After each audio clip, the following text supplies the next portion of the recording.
There we go. Alright. I'm welcoming everybody back to my channel. If you are coming in from YouTube, I'm so sorry that I didn't post for the last 2 weeks. Last week I was on vacation, and the week before that I just could not find any motivation to post. If you're on my TikTok channel, welcome back. If you guys stay after the video, I will be doing a house cleaning thing as well as I normally do when I'm doing videos. You guys will probably notice I have a different chair. My husband and I went and bought a bunch of stuff this weekend to kind of set up our home. I'm getting a new computer with a different camera, so that will be nice. I have a nice camera, but it's just not what I'm looking for because it does have slow focus and it's really annoying. But other than that, there's not really any updates. So I'm gonna just jump right in. Once again, welcome back to Water Wednesdays. I normally have my cup of water, but I forgot it, so we're just gonna go with non-water Wednesday today, I guess. Alright, so this case is actually it was called in the news, it's called the Spongebob Murder. Now, with this case is this huge trigger warning. There is abuse to a child. There is death to a child involved in this. There's clearly drug use. There's just mental health issues. If any of that triggers you, please scroll up. Don't click on my video anymore. You guys can exit. I have a bunch of other videos posted. I think I have one about some French sisters, like way back, so you guys can go click on that one if you want, or you can go watch another YouTuber. I don't particularly care. Once again, if you are watching my YouTube, please subscribe, like, and comment. It really helps me out, and if you do subscribe, click the notification bell. Alright, so this is based in Michigan. Well, not based as far as I know, but the mom was from Michigan. I don't know if it's in Michigan, and we're going to later read that in here, but the child, the victim of this situation, was 3 years old at the time of the crime. Sutton was her name, so we will be referring to the victim as Sutton. We're not going to discriminate against the child. Sometimes I actually hear that. There is mention of suicide in here, so please, if you cannot handle any of this, please click out. Alright, so let's go. So this is about a Michigan mom whose 3-year-old daughter was found in a trash bag. So she's 22, and she stabbed her young 3-year-old daughter multiple times on September 16th, 2 days after the child's 3rd birthday, before stuffing her body into a black trash bag. She hallucinated due to weeks of heroin withdrawal and lack of sleep. And she was charged with felony murder and first-degree child abuse. So this case, I read it and I was just in shock. I was talking to a family member about this case, and because we're both avid Spongebob watchers, and we were talking about this, and I just could never imagine getting to that point in my addiction, because I am an ex-addict. But I can never imagine getting to that point where I was hallucinating a fictional character coming out of the TV and telling me to kill my child. Never once did I think it was ever going to get that bad, and it never did, because I was never a mom during my addiction. But like I said, that's what she claims caused it, and who am I to judge? We're just talking about the facts of the case and from what I can research. So, like I said, she was charged, found guilty.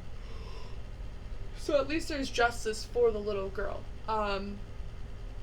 Ryan Eberlein was an investigator for CPS, and he testified during Friday's preliminary hearing into the case.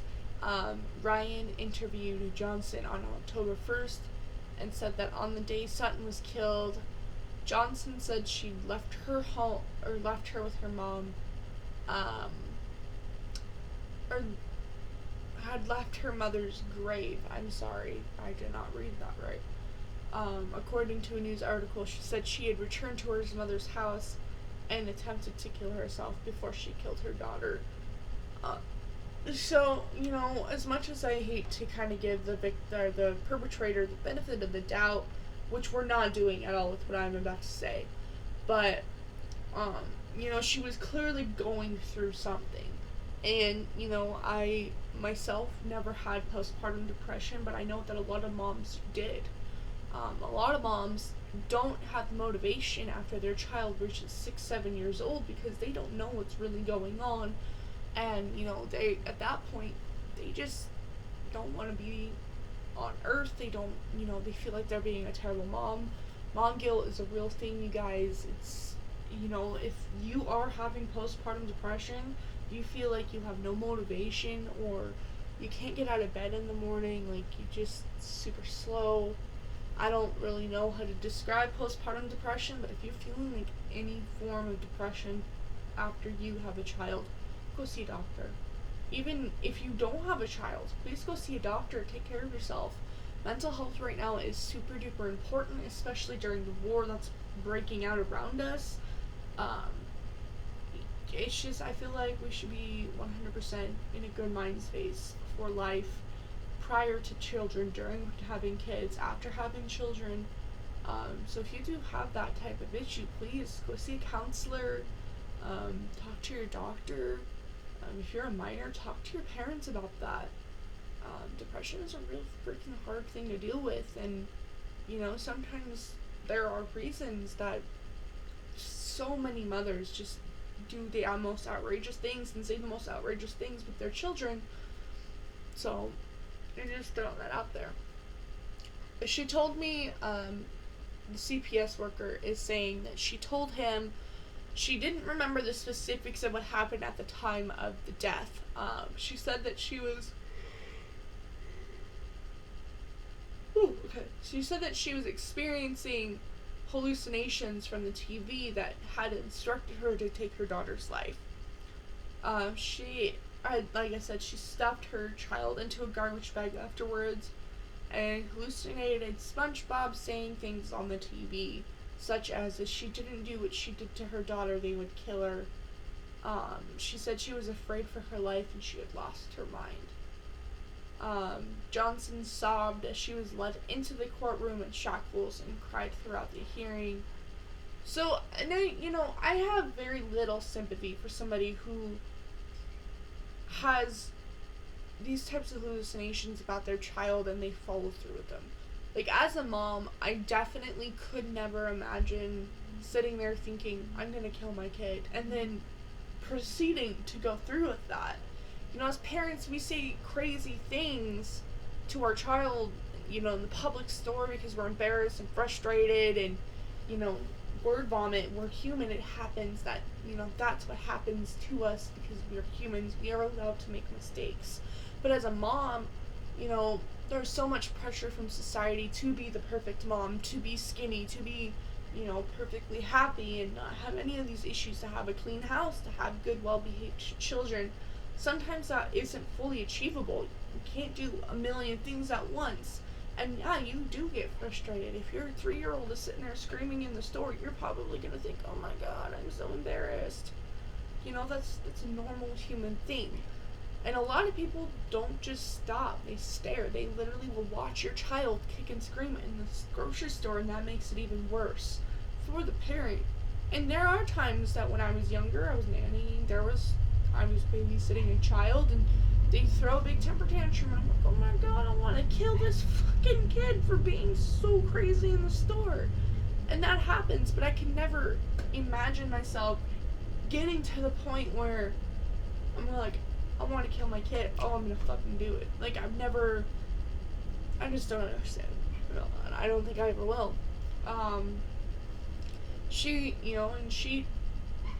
I want to say she felt remorse because she was crying, but women are really good at faking their emotions. So the prosecutors called the brothers. I know that there's one brother I'm reading about right now. There's two actually involved in this case. And they called Kensley Johnson Jr. to the stand as their first witness. Um, and he said that he had left for work on September 16 around 2:30 p.m. Adding, there was just nothing unusual about that day. There was nothing unusual with his sister or his niece when he left. And when he returned, he asked his brother where their sister and son were.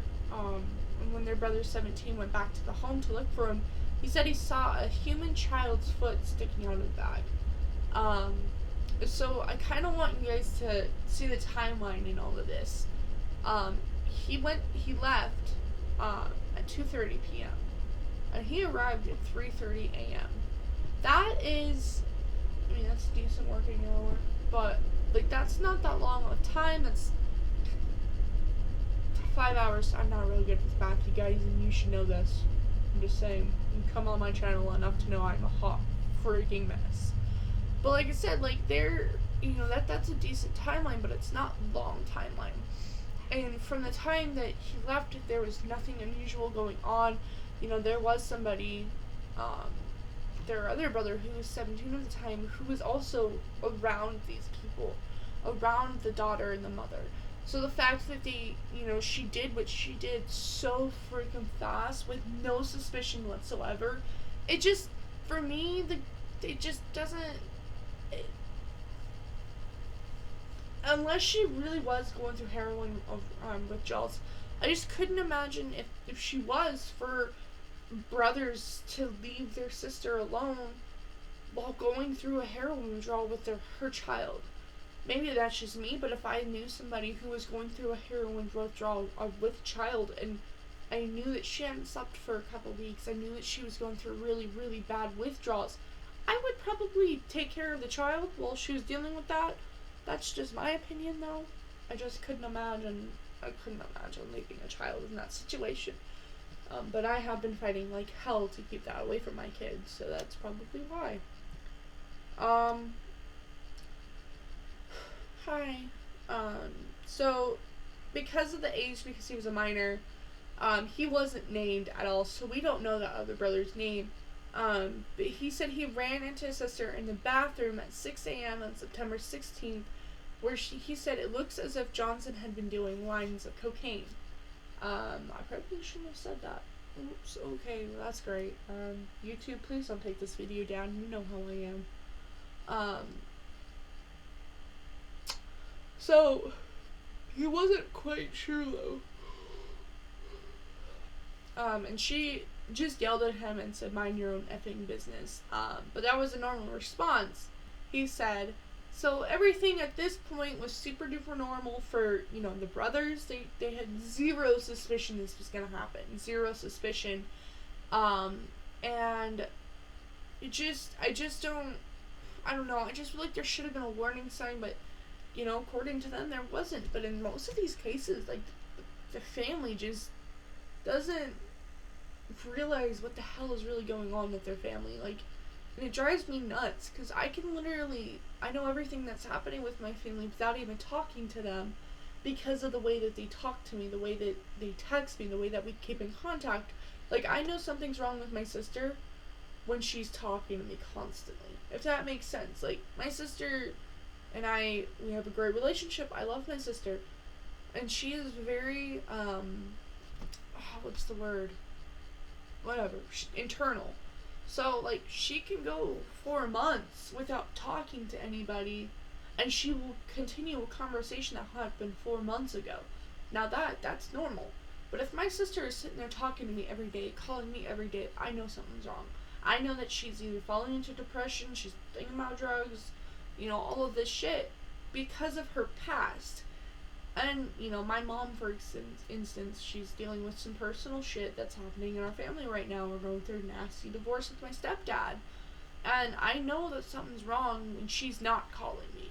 Because me and her talk every day, if not 3 or 4 times a day, which is nice. I love having my mom. But, when she's not calling me, when she's not answering my text message, then I know something's wrong. And, like, as of that's because she's my family. Like, I don't know that about my friends. That's because they're my friends. I also have a life of my own. I have a child. Most of my friends also have children. Because that's what it usually happens when you have children, is you start making friends with, friends that have kids of their own, so you guys can have them be friends and stay friends and talk about your fucking experiences about how your child likes to shove food down their couch. But that was a very personal example, because my child loves to do that to me.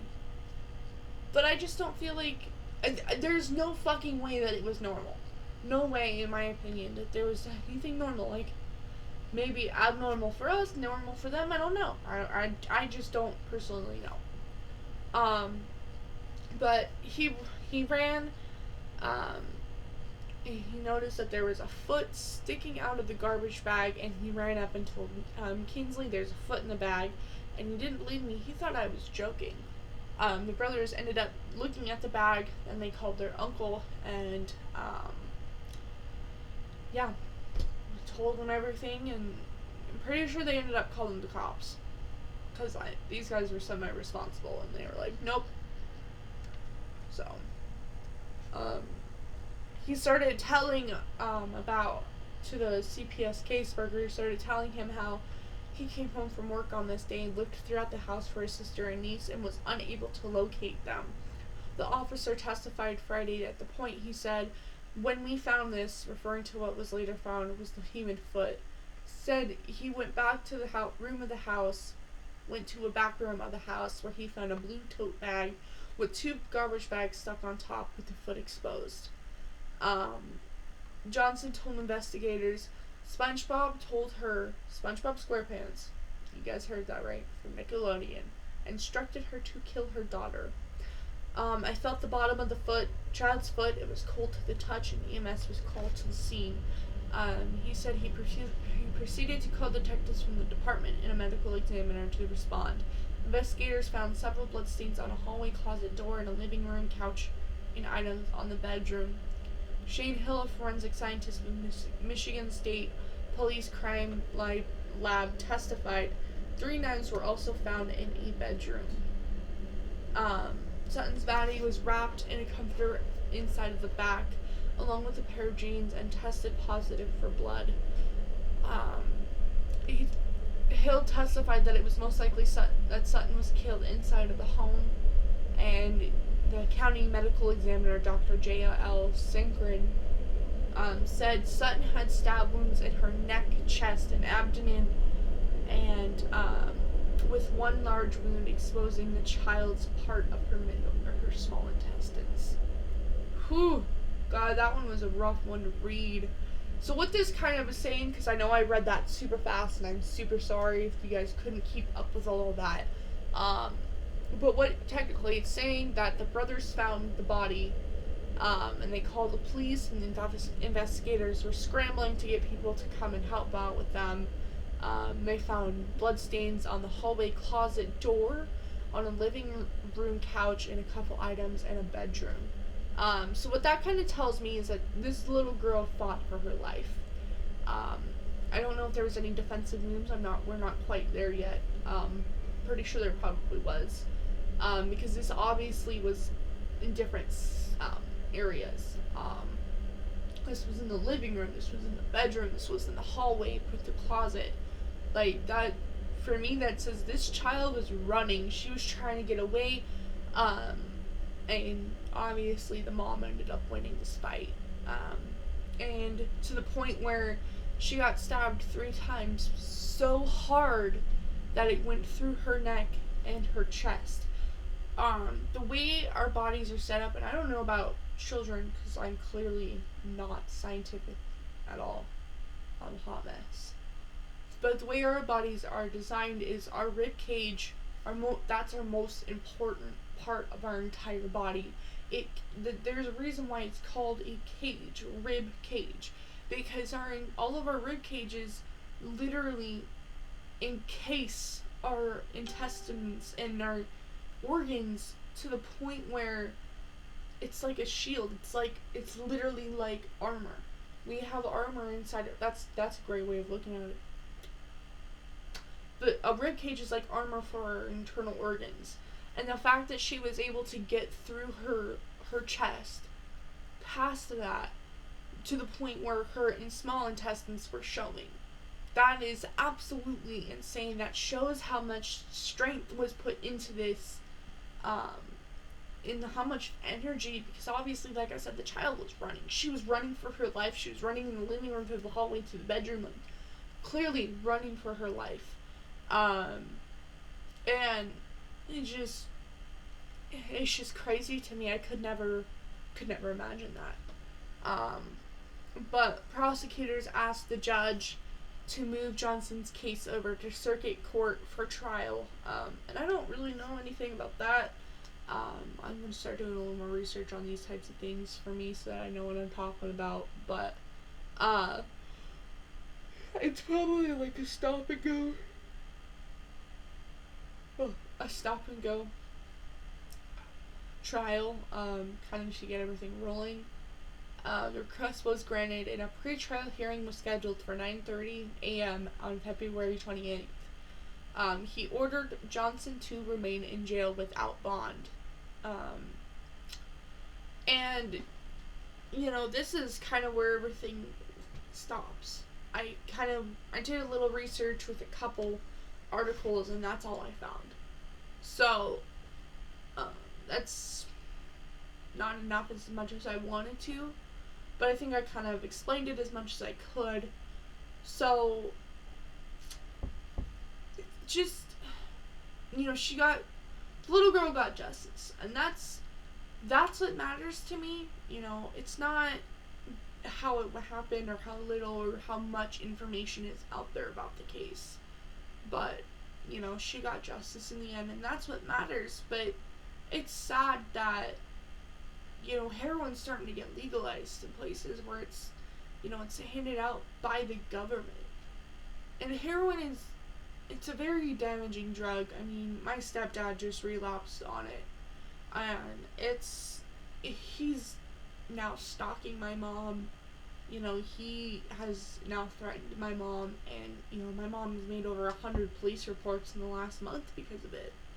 And he was never like that until he got on heroin. Heroin is, I don't even know how to explain it. I've never done heroin. But, hard drugs like that, they change everything about you. They change your personality. They change your mind. They change your brain chemistry. All drugs do. And, it's hard to look at this and not hate this mom. But at the same time, as an ex-addict, I've heard stories very similar to this. There's so many people in recovery who have done shit that we look at and we're like, what the hell? Like, what is wrong with you? But when you're on an alternating or a brain-altering substance, it messes with everything in your life. It messes with your entire, everything. And it's rough because, right now everything's getting fucking legalized. And, I'm 420 friendly, I smoke weed. That's, for me, that's not a drug, it's a plant. And, it's just, I don't know where I'm going with that thought. But we're gonna do our 1 minute moment of silence for the little girl. Let me pull that up so we can do that. I do request that all of my TikTok followers don't comment at all during this 1 minute of silence. We're here to remember the victim, the 3-year-old girl. Let me repeat her name one more time.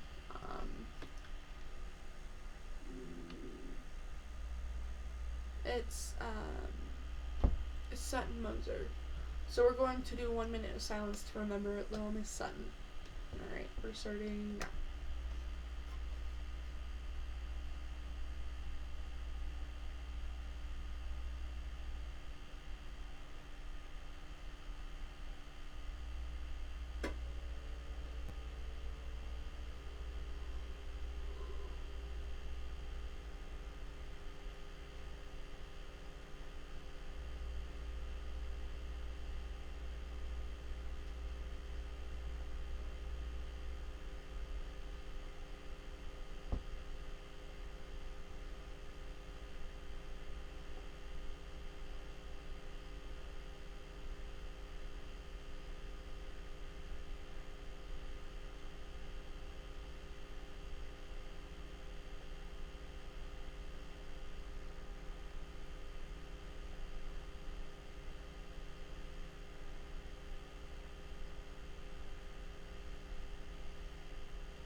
Alright guys, thank you guys for joining.